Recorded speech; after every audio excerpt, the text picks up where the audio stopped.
Hoy vamos a meternos de lleno en los primeros 3 años de la Primera Guerra Mundial y lo haremos de la mano del gran historiador Pierre Renouvin. Vamos a ver cómo esa idea, esa ilusión de una victoria rápida y gloriosa se vino abajo y cómo terminó convirtiéndose en una catástrofe que, bueno, cambió el mundo para siempre. Y para que nos demos una idea del impacto que tuvo todo esto, hay que recordar algo clave. Europa venía de casi un siglo de una paz, digamos, relativa. Desde que terminaron las guerras napoleónicas, no había habido nada de esta escala. Así que la Gran Guerra, como le dijeron en su momento, no fue una guerrita más, no. Fue una ruptura brutal, totalmente inesperada, que marcó el fin de toda una época. Y aquí está la gran pregunta, ¿no? En 1914 todas las grandes potencias marcharon a la guerra súper convencidas de que esto se acababa en unos meses. Entonces, ¿cómo es que terminaron metidos en una catástrofe mundial que duró 4 años? Porque, de verdad, todos los bandos pensaban que iba a ser algo rápido, decisivo, pero la realidad fue otra cosa, completamente distinta. Una que cambió las reglas del juego para siempre. Vamos a ver qué pasó. Bien, entremos en la primera parte. Una paz a punto de romperse. Vamos a hablar de esa mentalidad de preguerra que hizo que el conflicto fuera casi inevitable. Miren, lo del asesinato del archiduque Francisco Fernando en Sarajevo, eso fue la chispa, ¿ok? Pero no fue la causa real. Como lo explica muy bien Renouvin, Europa en ese momento era un verdadero polvorín. Llevaba años y años acumulando tensiones y solo estaba esperando el pretexto para estallar. Y es que, si vemos la década anterior a 1914, fue una crisis tras otra. O sea, la guerra casi estalla varias veces. Tuvimos la primera crisis marroquí, luego la crisis por la anexión de Bosnia, después otra vez Marruecos con la segunda crisis, y para rematar, las guerras de los Balcanes. La diplomacia estaba al límite, de verdad tensa a más no poder. La paz, como dice Renouvin, estuvo vacilando constantemente. Se sentía en el aire que algo iba a pasar. Y aquí Renouvin nos da un análisis que es fascinante sobre la atmósfera de la época, porque no fue una sola cosa, ¿saben? Fueron como 3 mentalidades, 3 formas de pensar que se juntaron. Por un lado estaban los líderes, los políticos, que ya veían una guerra general no solo como probable, sino hasta necesaria. Luego los militares, los altos mandos, que estaban ansiosos por usar sus nuevos juguetes, por aprovechar cualquier ventaja en esa carrera armamentista. Y finalmente, la gente, las poblaciones, que estaban, digamos, contagiadas por un nacionalismo muy fuerte y casi resignadas a que la guerra tenía que pasar. Era como el destino. Ok, pasemos a la siguiente sección, la ilusión de una guerra rápida. O sea, el plan maestro alemán para una victoria veloz y decisiva. A ver, con todo este ambiente que acabamos de describir, estaba claro que Alemania no iba a la guerra pensando que iba a ser algo largo. Para nada. El alto mando alemán tenía un plan súper audaz, uno que estaba diseñado para ganar la guerra antes de Navidad, imagínense. Este era el famoso Plan Schlieffen. Y la idea era, la verdad, de una simpleza brutal. El paso 1, invadir Francia, pero no de frente, sino a través de Bélgica, que era neutral. Con eso se saltaban todas las defensas. Paso 2, rodear París y aniquilar al ejército francés. Paso 3, conseguir la victoria total en solo 6 semanas. Y ya con Francia fuera de combate, el paso 4 era mover a todo el ejército al este para encargarse del gigante ruso, que se movía mucho más lento. O sea, en el papel se veía perfecto. La victoria parecía segura. Pero claro, ese plan tan perfecto, el que prometía una victoria relámpago, pues se dio de bruces contra una realidad que nadie, pero nadie, había imaginado. La guerra de movimiento, de avances rápidos, estaba a punto de morir y convertirse en un estancamiento horrible y sangriento. Entonces, la pregunta del millón es, si el plan era tan bueno, ¿qué falló? ¿Qué salió mal? Pues la respuesta está en una batalla, una sola batalla que lo cambió absolutamente todo. El famoso Milagro del Marne. Imaginen la escena.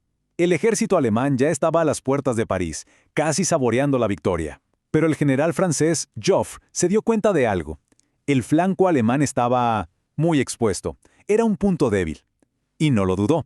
Lanzó un contraataque con todo lo que tenía. Esa fue la primera batalla del Marne. Y ese fue el momento exacto en que el plan maestro alemán se rompió en 1000 pedazos. Y bueno, Después del Marne, la cosa se estancó. Ninguno de los dos ejércitos podía avanzar, así que empezó una especie de carrera desesperada hacia el noroeste, lo que se conoce como la carrera hacia el mar. Cada bando intentaba rodear al otro, flanquearlo, hasta que, literalmente, se quedaron sin espacio, chocaron contra el Canal de la Mancha. Y el resultado de toda esa carrera, pues esto que ven, un frente de batalla estático, inmóvil. Una línea continua de trincheras que era como una cicatriz gigante partiendo Europa en dos, desde el Mar del Norte hasta la frontera con Suiza. Ahí murió oficialmente la idea de una guerra rápida. Y ahí mismo acababa de nacer la guerra de trincheras, la guerra de posiciones. Ahora, con el frente totalmente estancado, la estrategia tenía que cambiar. Y cambió, de una forma radical y terrible. La nueva lógica era, ok, si no podemos romper sus líneas, si no podemos avanzar, entonces vamos a agotarlos. Vamos a quitarles todos sus recursos y todos sus hombres, en una horrible guerra de resistencia. Sí, la lógica de la guerra de desgaste es espantosa. La idea es causarle tantas, pero tantas bajas al enemigo que simplemente llegue a un punto en que no pueda más, que colapse. El objetivo ya no era conquistar un pueblo o una colina, no. Ahora se trataba de aniquilar al ejército contrario, literalmente destruirlo pieza por pieza. Y miren, no hay nada que resuma mejor esta nueva doctrina que esta frase escalofriante del general alemán Falkenhayn. Hablando sobre la batalla de Verdún, dijo: «El ejército francés debe ser desangrado hasta la muerte». O sea, para él, el objetivo no era ni siquiera tomar la ciudad de Verdún, no. El objetivo era que Francia mandara a todos sus hombres a morir defendiéndola. Y el costo fue astronómico. Solo en esa batalla, en Verdún, las bajas combinadas entre franceses y alemanes fueron más de 500.000 de personas. 500.000. Pero aquí viene lo interesante que señala Renouvin. La estrategia de desgaste al final fracasó, porque los alemanes perdieron casi la misma cantidad de hombres que los franceses. Fue un desangramiento mutuo.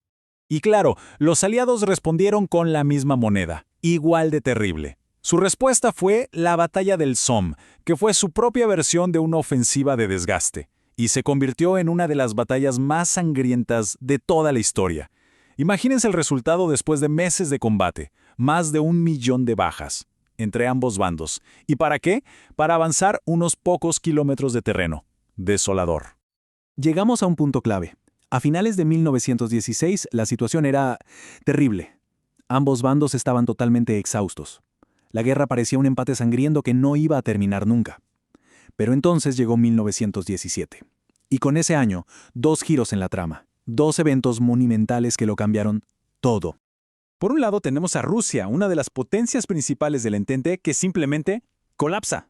Se desmorona desde adentro. El zar cae, el ejército se viene abajo y el nuevo gobierno solo quiere paz. Y por el otro lado tenemos a Estados Unidos, que entra en la guerra. La apuesta de Alemania con sus submarinos termina metiendo al gigante industrial en el conflicto. Así que estos dos eventos, la salida de Rusia y la entrada de Estados Unidos, son los que de verdad transforman esta guerra europea en una guerra mundial.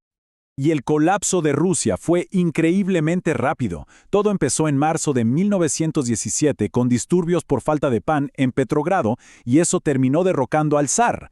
Se formó una especie de doble poder, con un gobierno provisional súper débil por un lado y el soviet socialista por el otro. En el ejército la autoridad se fue al piso, ahora todo lo controlaban comités de soldados. Y en medio de todo ese caos, Alemania muy astutamente ayudó a Lenin a volver a Rusia. ¿Para qué? Para que presionara por una paz inmediata y así poder cerrar ese frente. Ok, y mientras Rusia se caía a pedazos, el alto mando alemán dijo, es ahora o nunca. E hicieron una apuesta final, una apuesta súper desesperada para ganar la guerra. ¿El plan? Paso 1. Desatar una guerra submarina sin restricciones, o sea, hundir lo que sea. ¿El objetivo? Paso 2. Hundir 600.000 toneladas de suministros al mes. ¿Para qué? Paso 3. Para matar de hambre a Gran Bretaña en solo 6 meses. Y el paso 4, y el más importante, ganar la guerra antes de que Estados Unidos, que seguro se iba a enojar, pudiera hacer algo. Pero la apuesta le salió terriblemente mal. Fue un error de cálculo catastrófico. Porque sí, la guerra submarina sin restricciones era efectiva, pero tenía una consecuencia que era inevitable. Empezaron a hundir barcos con ciudadanos estadounidenses. Y eso, claro, enfureció a la opinión pública en Estados Unidos, y no le dejó otra opción al presidente Wilson que ir al Congreso y pedir una declaración de guerra. El 2 de abril de 1917, Estados Unidos estaba dentro. Y de repente, el tablero de juego cambió por completo. Por un lado, ese frente gigantesco en el este, el Frente Oriental, se silenció. Eso liberó a cientos de miles de soldados alemanes que ahora podían ir a pelear al oeste. Pero al mismo tiempo, un nuevo enemigo, uno muy poderoso, empezaba a cruzar el Atlántico. Lento, sí, pero imparable. Entonces, con Rusia fuera de la ecuación y con Estados Unidos adentro, la guerra estaba como renaciendo. Se preparaba para un último y brutal capítulo. El estancamiento por fin se había roto, sí, pero el costo había sido altísimo y el futuro era totalmente incierto. La guerra entraba en su fase final. Y la gran pregunta que quedaba flotando en el aire era, ¿quién iba a poder sobrevivir a lo que venía? ¿Quién tendría la fuerza para aguantar hasta el final?